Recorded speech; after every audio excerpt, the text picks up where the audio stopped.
Pengamat ekonomi energi dan pertambangan dari UGM, Fahmi Radi merespons, dugaan permintaan fee yang dilakukan Menteri Investasi RI Bahlil Lahadalia. Bahlil dikabarkan oleh sebuah majalah nasional telah mematok upeti 25 miliar rupiah kepada pengusaha tambang yang ingin kembali mengaktifkan perizinannya.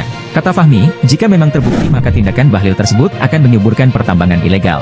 Karena biasanya, banyak dari perusahaan yang legal itu punya banyak jaringan pertambangan ilegal. Itu yang terjadi selama ini. Pertumbuhan tambang ilegal inilah yang merugikan negara, ujar Fahmi, Minggu, 10 Maret 2024. Fahmi menjelaskan, jika perbuatan itu memang dilakukan Bahlil, maka menyalahi kewenangannya sebagai Menteri Investasi. Karena yang dia tahu, dalam UU pihak yang berkewenangan memberikan izin dan mencabut adalah Kementerian ESDM. Kalau Bahlil dasarnya Kepres, Keputusan Presiden, Kepres, nomor 11 tahun 2021, ini kan di bawah UU, ucapnya. Dengan kondisi tersebut, Fahmi pun mendorong Komisi Pemberantasan Korupsi, KPK, dan lembaga hukum terkait untuk berani menindak Bahlil. Jangan sampai kasus ini berlarut-larut tanpa ada aksi yang konkret. Saya berharap KPK dan aparat penegak hukum lainnya harus bertindak demi kepentingan negara. Tidak peduli siapapun yang melakukan dugaan tindakan, suap itu, harus ditindak, ungkapnya. Lantas jika memang terbukti dan Bahlil menjadi tersangka, kata dia, Presiden Jokowi harus memecatnya dari Kabinet Indonesia Maju.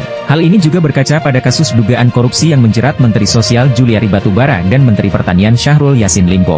Berkaca dari kasus SYL dan menteri lainnya, jika KPK punya alat bukti yang cukup dan jadi tersangka, dia harus dipecat dari menteri, ucap Fahmi. Penegakan hukum ini penting, apalagi menurut Fahmi, masa pemerintahan Presiden Jokowi segera berakhir, agar tidak meninggalkan presiden buruk. Di sisi lain, DPR juga harus memberikan tekanan agar KPK bertindak, tanpa harus menunggu Jokowi, pungkasnya. Dikutip dari Kompas.com, anggota Komisi 7 DPR RI dari fraksi Partai Keadilan Sejahtera, PKS, Mulyanto mendorong KPK memeriksa Bahlil.